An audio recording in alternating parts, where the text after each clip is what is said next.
I'm creating this video to share my wife's and my experience hiring Jim, the co-owner of Cornerstone Remodeling, based in Ellicott City, Maryland. There's quite a bit of information here, so what I'm going to try to do is first summarize everything that happened without really going into the work too much itself. Then I'll go through several examples of the work and with pictures, and finally I'll show an example of the owner's response when we raised an issue. And I'll try and put all this in the video's navigation so you can navigate to the parts you want. You don't necessarily have to watch the whole video. So my wife and I actually hired Jim under the name Inspiration Renovations just before he and also the project manager and the two main direct employees that were here started operating under Cornerstone Remodeling. We paid a little over $40,000 to remodel two fairly basic bathrooms, which I'll show. And unfortunately, overall, without exaggeration, this was the most damaging interaction I've ever had with anyone in a business context, both financially and mentally. I consider the money to be really no different than money that was stolen. And it's extremely frustrating, to have that much money taken from your family and feel like you have little practical recourse. I'll also say, I understand people make mistakes. I certainly make mistakes, but what's important, in my opinion, is that people take responsibility for those mistakes and then they make an honest effort to correct them, and that's really the primary issue here, in my opinion. To summarize things briefly. As the project was progressing, my wife and I finally, for a number of reasons, felt we could no longer trust Jim's company to be in our house or trust them to take responsibility for the things that they were doing. And we finally just felt we had no choice but to kick them out. And this left us with with a bit of an issue where both of our upstairs bathrooms had no working showers, no installed toilets, no installed sinks. Furthermore, we didn't have functional plumbing or electrical for the lights we had, and we had significant structural problems that needed to be addressed. The work itself here is relatively old. It's from 2020, but what I consider to be the important issues, again, the responsibility and the integrity, is current. So I was actually in what is essentially a court, an administrative hearing, I think you'd call it a court, with Jim just this last December, and I'll summarize that. But before the hearing would have begun, the judge left the room, and so the rest of us in the room could talk. And Jim had a lawyer from Crossman and Westburg. I could be mispronouncing that. And unfortunately, I did not have a lawyer. And as we were talking, it started to become apparent that I had likely exceeded the statute of limitations, meaning I had taken too long to file the claim and do the legal things. And so as a result, Jim's lawyer and Jim offered me $2,500, which is of course way less, than the $40,000 we had paid him, to just settle the case. And in short, I did end up accepting that because I was worried probably legally I was in trouble. I'll say that, in retrospect, I would have done everything differently, of course. I would have filed things faster. But yeah, court's a huge pain in the butt. I wasn't familiar with the procedures that were available to me. And, in addition to having, this mess of, non-working bathrooms and structural problems in my house, my wife and I have young kids. We both have demanding jobs. I coach soccer and lead a Cub Scout den. And, frankly, I never should have had to have done any of this in the first place. And I'll say, I really wish I would have had a lawyer. I think it would have made all the difference. But yeah, lawyers are really expensive. And so, I estimate, about $500 an hour, if not more. And so I didn't get a lawyer. So anyway, as we were talking, this $2,500 offer was made. And I just pleaded with Jim to do the right thing. Sort of the legalities of the statute of limitations aside, this isn't right. And his response was essentially, that he would have fixed it, but he just said, Ryan, it's too late. You should have talked to me sooner. And this was enraging because we had kicked them out of the house. I had sent about a 2.5-page message enumerating problems, and it had text near the end, I'll read this. I do not feel that I can trust your team to avoid physical damage or that you will take responsibility for its mistakes. With giving reasons for that. He was aware of, we had paid almost the full amount of the contract, 92% of the total contract amount. And, I had made him aware of structural and plumbing problems. So, it was enraging. And I'll talk about this a little bit more as we go on. I'll also just kind of on a personal note, before minutes before this, Jim was talking to me, he's smiling and talking like he's my buddy. I'm not saying this fooled me or anything, but it's just, this is how Jim talks. And it's just so disingenuous. It's very, very upsetting. So before I go into the work itself, I'll just say, if you want to help me out, please like the video, leave a comment, share it. Also, you can like my Google review if you see it on there, anything like that. But most importantly, support contractors with integrity. And also say I'm sure running a small business is really hard. I feel lucky that's not something I've ever had to do, and so support those contractors who are operating with integrity and taking responsibility for their work. I'll also add that if Jim ever finds it in his heart to give my family our money back, I'll very happily, I'll remove this video and any negative reviews I've left. Consumers, really don't have a lot of recourse, practical recourse. Again, court is really a pain in the butt. Lawyers are expensive. Okay, so let me go into the work itself. Okay, so first let me set some context. This is the master bathroom, and what you can see here is, fairly standard thing, but this is the master bathroom now, not how Jim left it. This is after a lot of work later. Hopefully you think it looks nice, but kind of your fairly standard shower pan, toilet, and then this one has a double vanity. This is the guest bathroom. Again, very similar. Toilet, bathtub, toilet, vanity. So the first thing I'd like to talk about are structural issues. So what this is this is looking up at the flooring of both the bathroom and actually also my closet from below. And the important thing you'll see here is that there's a big cut here made by Jim's company. And the result is that, these boards that you see, this plywood and this OSB, is the structural floor. And so this plywood is just hanging off this joist way out here. And there's actually a wall where you see this line of nails. This is actually the wall between the bathroom and my closet. And so it's just hanging out here completely unsupported on this side. And that's not okay. It's not legal. I consulted with a structural engineer and an inspector also, and both said, unequivocally that you can't do that. It's not okay.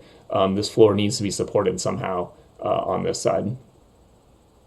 I'll also note, this was not brought up to me, certainly by Jim's company. The only reason I found this is because really I thought I was getting concerned, and I thought hard about what they had done, and I finally was concerned enough that I decided to cut the ceiling out of my kitchen, which is what this is, and make sure things were okay, and sure enough, they weren't. I'll also note this is just the beginning of my cutting. It turns out I ended up removing all this and everything over to the side, and it was necessary to do. So this general issue is pervasive. The other thing I'll note is, before Jim vacated, I sent him, I believe, this picture, if not this exact picture, then one that was very similar, capturing this structural issue and explaining it to him. So again, back in 2020, so his claim of, you should have talked to me sooner, is not okay.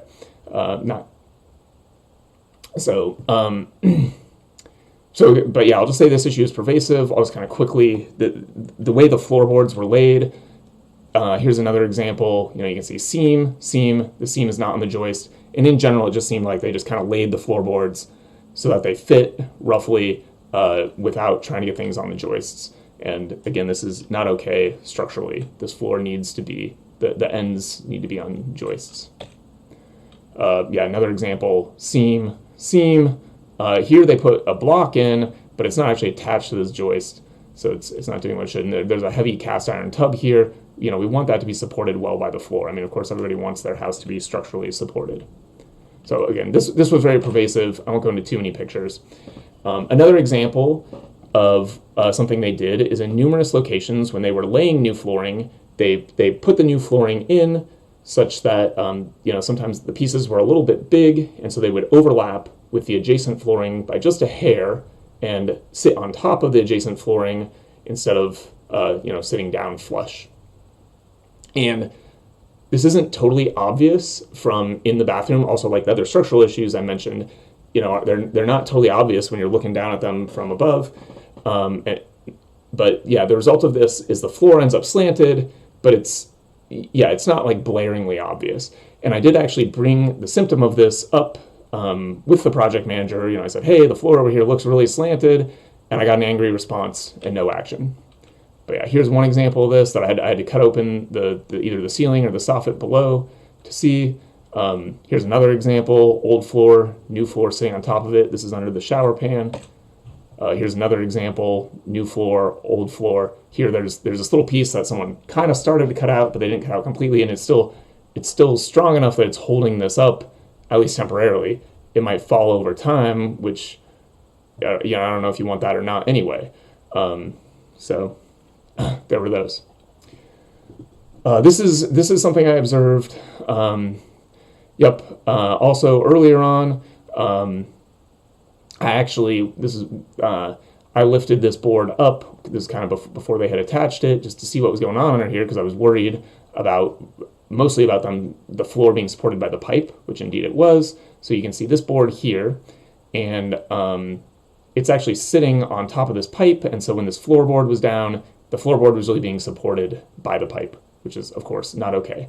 Again, also, you can just see how the seams of the boards are just in the middle of nowhere, just kind of not on joists, just hanging out in the middle. So this is something I observed earlier, and this did not end up exactly like this because it was an issue I raised with them earlier and before I kicked them out. This is just a quick example of a hanger they installed. You can see it's really low. It's this picture I feel like doesn't even show how crooked it was, but it's really crooked. Just not very professional at best. And again, I had to cut out all this soffit to deal with the structural issues. Okay, so now what this is one day while they were working here, I found, this is from my closet, I found this big cut in my closet wall. This is just drywall, so not the hardest thing to repair, but what was really concerning about this is the wall on the other side was completely open, meaning you could see the studs, and I can't figure out for the life of me why they made this long 2-foot cut through the drywall. It seems like the most careless thing at best, and it's really a thick cut. I presume it was made by a Sawzall, but yeah, and I brought this up with the project manager, and yeah, it never was fixed before before we said, you guys we can't trust you to be here. Okay, so next I'll go into some plumbing issues. So I'm going to talk about the plumbing locations for the toilets and the vanities and other things. So what this is the drain for the master bathroom toilet, and it's covered in duct tape to keep sewer gas from coming out. And the important thing to notice here is that the center of the drain is about 9 inches away from the shower pan, which is supposed to have a rigid door on it. And so this might not be obvious, but 9 inches is really close. I think the vast majority of toilets wouldn't fit. We happen to have these narrow toilets that actually would fit there, but if you think about how wide your body is and how wide 9 inches is, my wife and I finally actually just set up a toilet 9 inches so that its center was 9 inches from the wall, and we realized it's effectively unusable. I mean, most people, would have to kind of sit like this, hunched over to the side, to the point where, personally at least, I would just go use another room if I was sitting down on the toilet. And it turns out, we didn't know this at the time, but it turns out it's not legal either. Code requires that you're at least 15 inches away. So this was, at this point, the floor had been finished, and I'll show, again, we brought this up with Jim. This was, in fact, kind of like the straw that broke the camel's back, and I'll show his response to this in a minute. But, it's just really egregious, unusable toilet position. Which again is fine if they would take responsibility and say, okay, we'll fix that. We also couldn't install the other toilet because the supply pipe was coming into the back of the toilet. So we had to cut open the wall that had been painted and everything, and have that pipe moved to get that toilet installed. The master vanity couldn't be installed because it has a fixed shelf in the middle of it, and the plumbers had installed the drain pipe, so they came out right into the middle of that fixed shelf. So we had to cut open the wall there, plumbers move that pipe. It also turned out that the guest vanity couldn't be installed. This picture doesn't illustrate it well because it's after things have been fixed somewhat, but they installed the drain pipe for this so low that there wasn't room for a trap, and you need a trap it's required. Holds water, keeps the sewer gases from coming up out of the sink. Couldn't install a single one of the vanities. Or the toilets, practically speaking. One toilet could physically be installed, but because of where the plumbing was placed. Another plumbing-related issue, this picture doesn't capture it well because there's a lot in the way, but what you'll see here is this is a toilet drain, and this is a flange, and that flange is supposed to be screwed into the floor. And that's actually what holds your toilet to the floor as well, because the toilet gets bolted onto the flange. And but here, it turns out that there's no flooring, I believe, under any of the screw holes. You can't see it here. Here you only see it for one screw hole, but I don't think there's flooring under any of these screw holes. And this is speculation, but I think the reason for that was they were trying to save money. The plumbers are really expensive. They want to get them in and out, so they had the plumbers do everything. And they put the drains in, and then they put the flooring in on top. And so they just cut these holes in the flooring and just kind of set it on top. I can only assume that had, they would have just eventually installed toilets or tried to install toilets on top of this without ever, attaching it to the floor. We ended up having plumbers come in and fix this as well. The other thing you can notice, once again, here's an example of flooring. Here's the seam is right here in the middle of nothing. There's a seam there. We've got all this structurally unsupported flooring. And this was true, by the way, this thing we saw where we couldn't attach the flanges was true of both toilets. I just showed one picture. Lastly, I'll just quickly note that, they didn't do any electrical work, and so we didn't have junction boxes in place. This one doesn't work for the lights that we had. They didn't do any electrical work as they were supposed to. It was in our contract. They had painted and finished the walls. Presumably, they would have done the electrical before painting and finishing the walls. Again, I know we kicked them out, so maybe eventually they would have done some electrical, but yeah. I'll also note this Corian was not installed by Jim's company. This was installed by a separate company, so that $40,000 doesn't include the installation of that.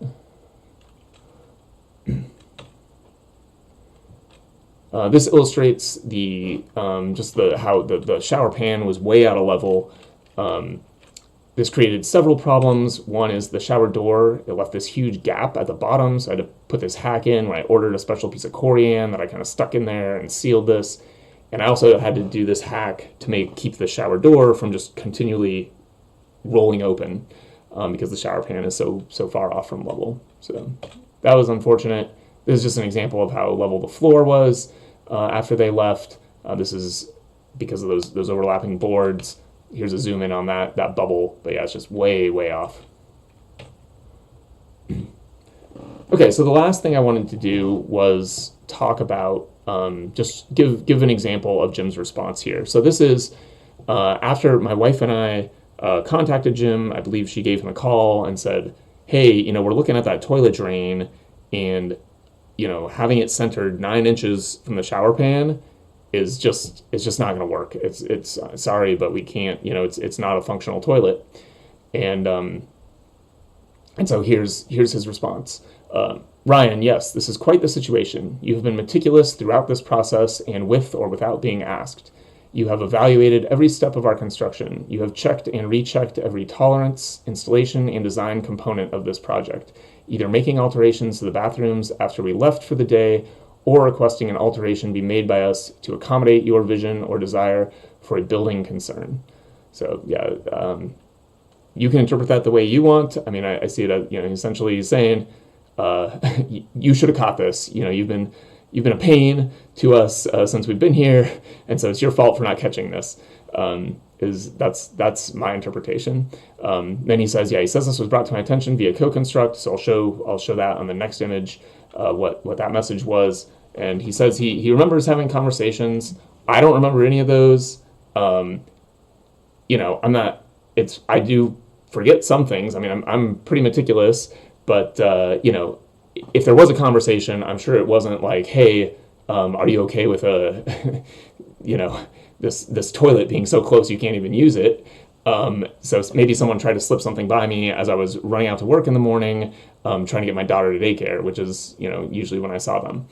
I'll also note, he doesn't refuse to fix it, but he also does not agree to fix it, and he doesn't take responsibility for it. Here's the message he was referring to, where he says, this was brought to your attention via co-construct. This is a message from co-construct. This is the only one about this, and anyway, it is the one he's referring to. And he says, in short, what he's saying is Jim sent me over some links, and what he's saying is you need 7¼ inches from the center of the drain to the wall to make your toilet fit. And right now you have 9 inches, so it will fit, and I'll just try to push the shower door into the inside of the shower as much as I can to give it a little bit more room. So again, you can interpret this as you want, but I don't see this as saying, hey, we've got a problem. And, basically it just didn't occur to my wife or me that we would not be getting a usable toilet with our new bathrooms. And again, it's also not legal. Code requires 15 inches, which is a lot more than 9. And again, it's just really egregious. Like it's just not usable. Okay, so I'll wrap up there. Thank you for your time. Again, I'll just say, if you want to help me out, like the video, like my reviews, like the Google review. I've got one on Facebook. But most importantly, support those contractors who are taking responsibility for their work and operating with integrity. Thank you again, and good luck with your project.